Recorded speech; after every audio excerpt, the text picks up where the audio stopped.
Jadi nggak ada kata terlambat ya untuk memulai belajar musik ya? Nggak Apakah ada. itu vokal ataupun alat musik itu nggak Nggak ada ada. kata terlambat ya? Dokter ini walaupun sudah tinggi perangkatnya, udah dokter terkenal di ortopedi, udah puncaknya lah. Saya dulu pernah operasi saya juga.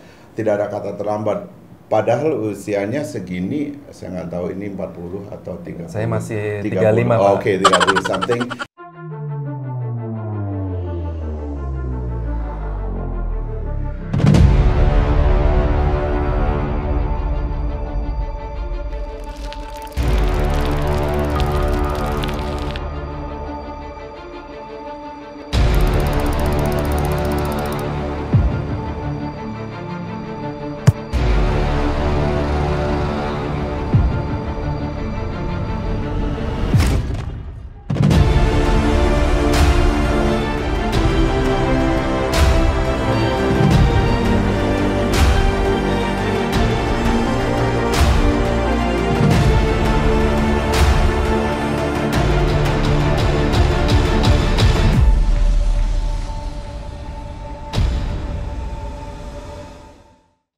Assalamualaikum warahmatullahi wabarakatuh, Waalaikumsalam. pemirsa Pak Hari.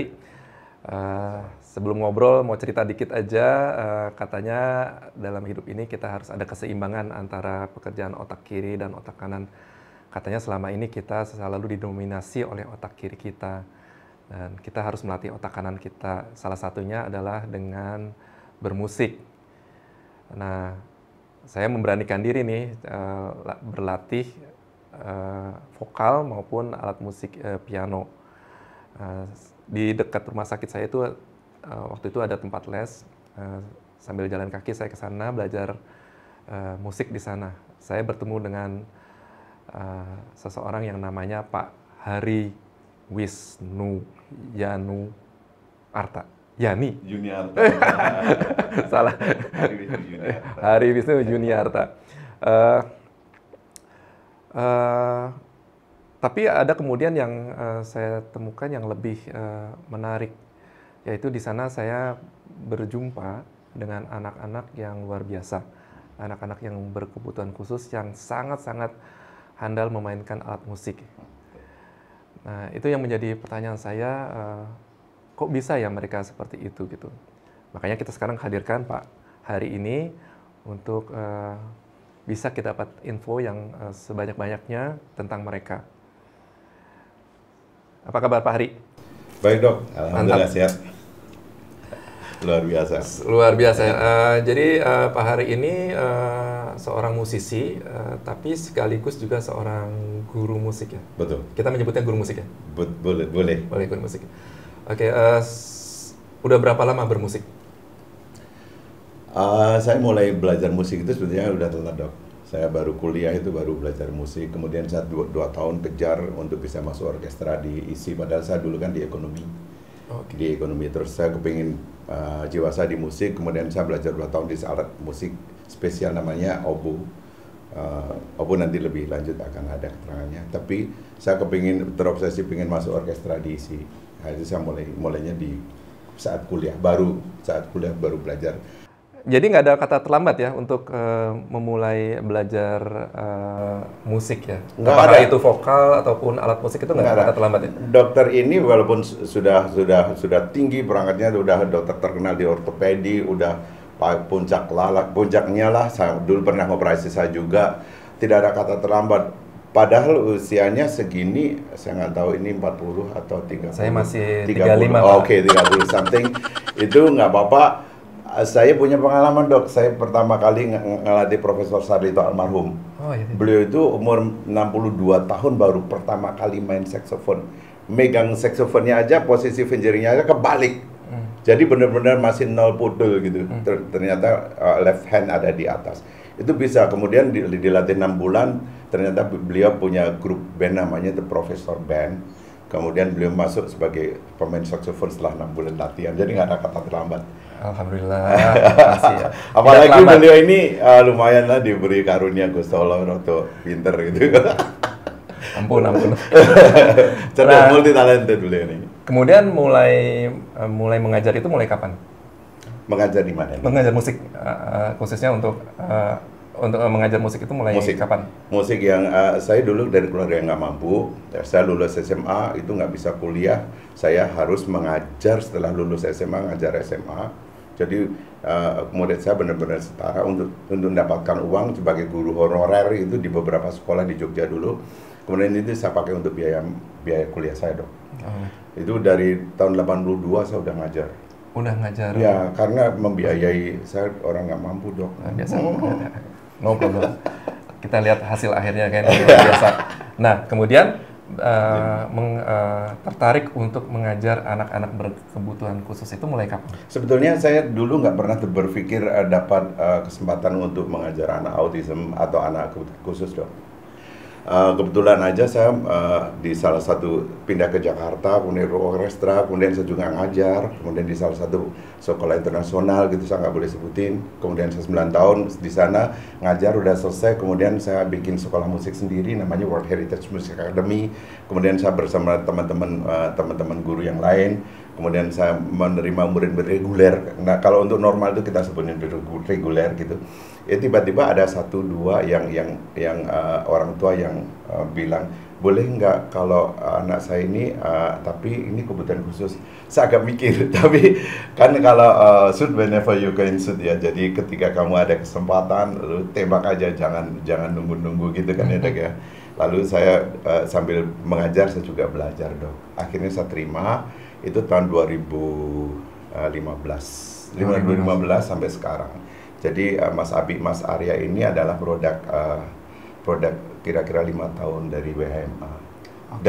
Terus mereka ternyata benar, saya belajar dari terutama narasumber saya dari orang tua mereka sendiri, Dok. Karena case-nya satu anak kebutuhan satu dengan yang lain kan beda nih, nggak sama nih. Yang satunya hiperaktif, yang satunya nggak bisa ngomong, yang satunya tapi background-nya kan masing-masing nggak sama. Yang paling tepat adalah orang tuanya. Saya ngambil narasumbernya dari orang tuanya. Yang pertama, yang kedua saya googling apa sih autism, apa sih kebutuhan khusus, apa sih ADHD gitu, apa sih HDS. Oh salah, apa sih ADHD dan sebagainya. Itu saya akhirnya belajar di situ. Yang ketiga, saya memberanikan diri dan berdoa. Mudah-mudahan lewat tangan saya mereka itu bisa terangkat. Tapi alhamdulillah dari waktu saya ngelatih mereka, nangani mereka, ada produk yang saya banggakan 2 hal. Satu, mereka bisa absolute pitch. Absolute pitch itu adalah kita latih kalau normal itu mengenal nada sampai name note-nya itu mereka tahu, Dok. Jadi ting A, ting bass, ting itu C dan sebagainya. Saya sering dimarah-marahi untuk masalah ini. Saya nggak tahu ini apa ya, nada apa ya gitu ya. Dok, kalau untuk normal 2 tahun, Dok, belajar gitu, Dok. Oh, 2 tahun ya? Ya, kalau untuk autis ini mereka berdua itu 6 bulan. Dengan 6 bulan aja udah bisa? Bisa. Jadi karunia Allah itu memang rahasia. Jadi kalau untuk reguler, kemampuan umumnya untuk dapat absolute pitch dilatih itu kira-kira 2 tahun. Tapi anak ini 6 bulan sudah bisa. Perfect. Luar biasa. Yang kedua saya ketika saya punya kesempatan untuk ngajak mereka ke Java Jazz, ya panitia tidak keberatan. Mereka nggak tahu kalau ada dari 10 anak murid saya, 3 di antara autism itu mereka nggak tahu. Karena permainannya mereka ternyata setara dengan reguler. Luar biasa. Sampai akhirnya berapa kali dapat kesempatan? 3 kali pada kesempatan Java Jazz yang ke-11, ke-12 sama yang ke-13 berturut-turut.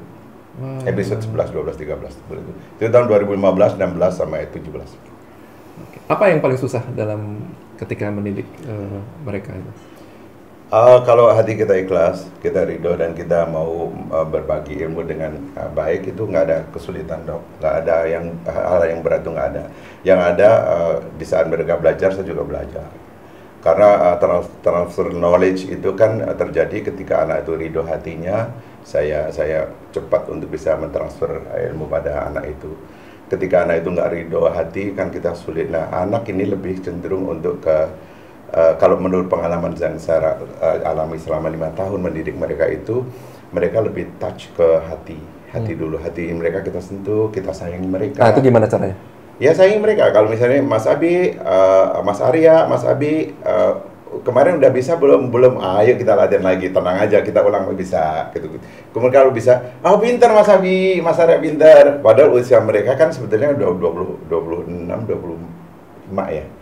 Oh pintar Mas Abi, kata-kata itu ikhlas. Jadi mereka itu kita benar-benar appreciate dengan hati dan ucapan yang sama. Karena pengalaman saya sebagai guru tahun 82 sampai sekarang itu tidak boleh berkata tidak jujur. Jadi apa yang harus ada di dalam mulut saya dengan hati harus sama. Tetapi ketika anak itu ada yang salah, kita juga harus koreksi. Walaupun dengan approaching yang baik. Mas, nanti kita latih ya, itu jarinya bukan F-nya bukan begini tapi di sini, Fis. Ada posisi 2 F ini di sini, ada posisi 3 di F ini begini dan sebagainya. Itu salah, tapi kita nggak ngejudge dia sebagai sesuatu yang salah. Itu salah satu kiat untuk anak itu bisa ridho dan transfer knowledge saya jadi lancar, jadi nggak ada kesulitan menurut saya. Kalau saya senang juga ngajar, ngajar ini kehormatan. Dia luar biasa, orang tinggi ya, orang besar. Duh. Mengawalinya itu gimana? Kan selalu mereka kalau nggak salah nih, menurut definisi kan ada gangguan interaksi. Betul. Dan salah satu bentuknya adalah kepercayaan. Jadi trust itu harus dibentuk. Bagaimana kemudian anak-anak ini bisa percaya sama kita? Kita mengawalinya itu gimana? Yang pertama kita harus yakin bahwa anak itu bakal mampu dengan bidang ilmu yang dia ingin latih. Misalnya saksofon kah, vokal kah, piano kah.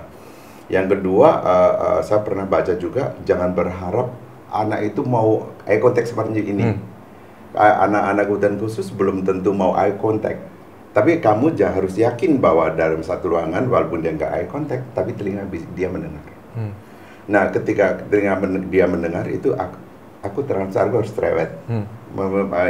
Posisi jari tengahnya begini, jari kanannya begini. Kalau vokal juga begitu, artikulasi A itu harus mengangkat 3 jari A dan sebagainya. Nggak ngeliat aku sakit hati dong, enggak. Karena aku baca buku ternyata anak itu tidak harus eye contact untuk transfer belajar gitu. Yang pertama kali harus yakin dulu bahwa anak itu mampu. Kemudian ada hal lagi yang terakhir, saya pernah baca buku bahwa anak-anak kebutuhan khusus itu hanya ada masalah di motorik atau di sensorik atau apa ya, masing-masing beda, tapi pasti ada kelebihannya. Nah, ketika anak itu memilih musik, ini kelebihannya dia. Dan ternyata benar, ternyata kelebihan dia di musik itu yang membuat saya jadi yakin dan membuat saya jadi optimis untuk bisa membuat anak itu bisa main dengan benar. Dan nyatanya terbukti benar.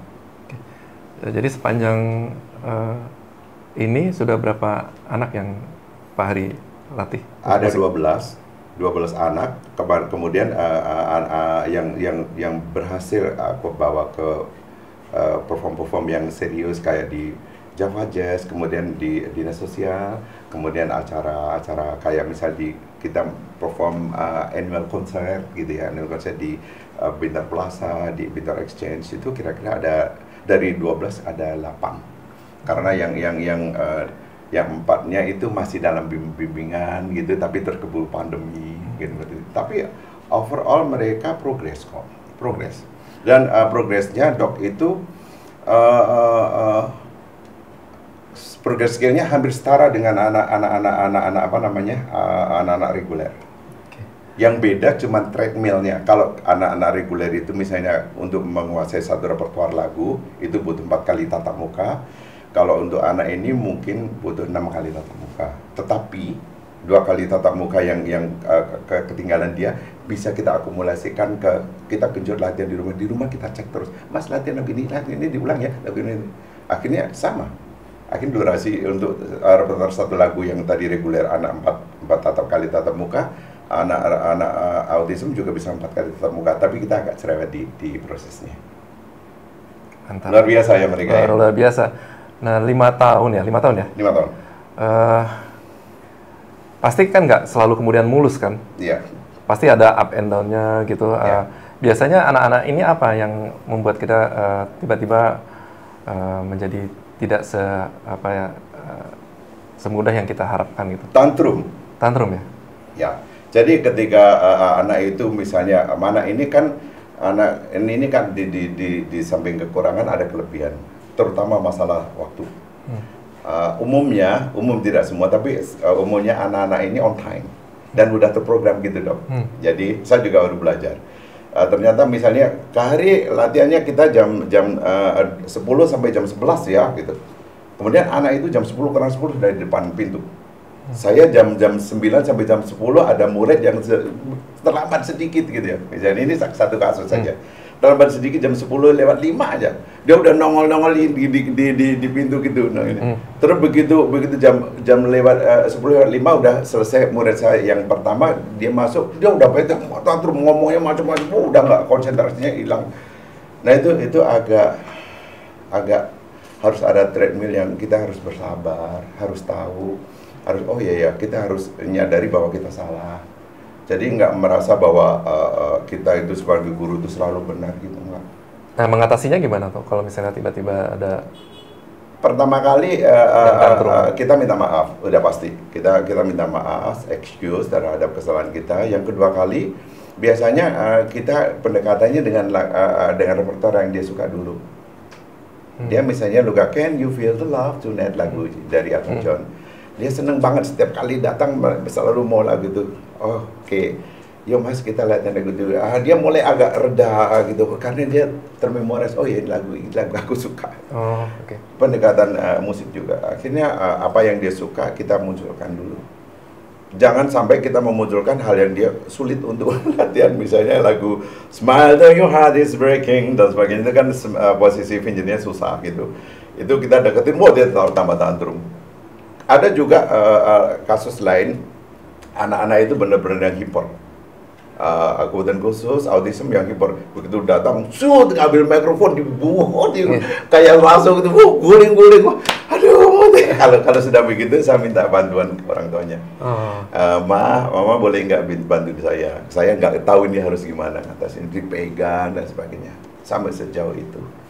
Dan yang jelas, sampai sejauh itu pun, hati saya tetap ridho, tetap ikhlas. Karena saya punya keyakinan bahwa ini dia memilih musik, itu berarti kelebihannya di musik.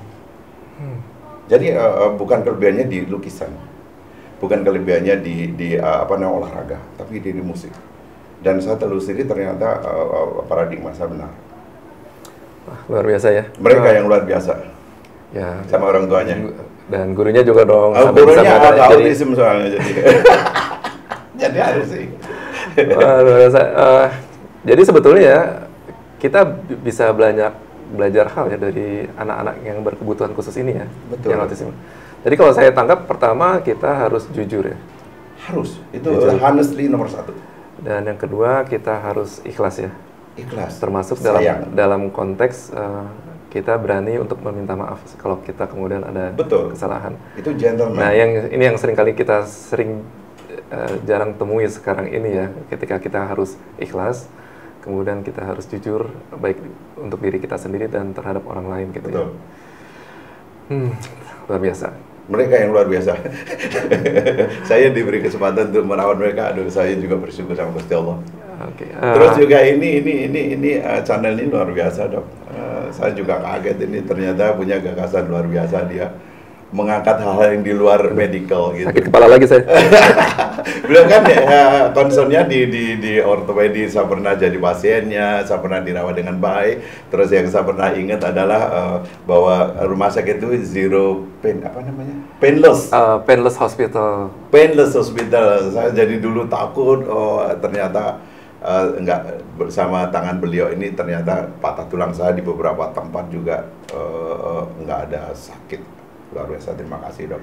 Ini saya masih punya PR nih di kaki, masih ada 2 pen ya dok ya. Nanti insya Allah ya. Beliau luar biasa. Oke ya, terima kasih. Sama-sama. Mungkin ada yang ingin disampaikan kepada orang tua yang mempunyai masalah yang sama? Boleh.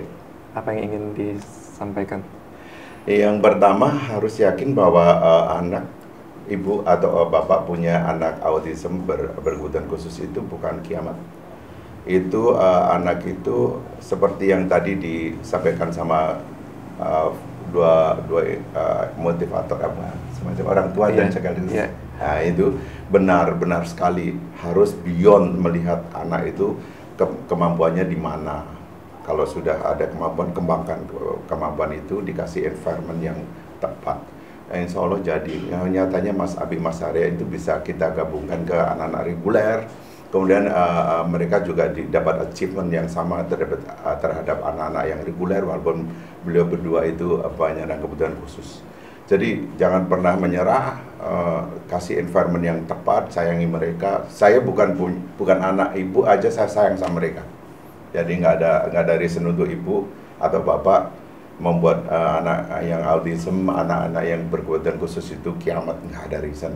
Ya begitu dok. Siap, terima kasih udah meluangkan waktunya.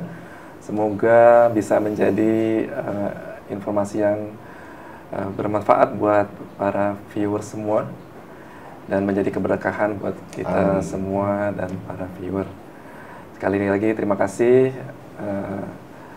Assalamualaikum warahmatullahi wabarakatuh. Waalaikumsalam warahmatullahi wabarakatuh.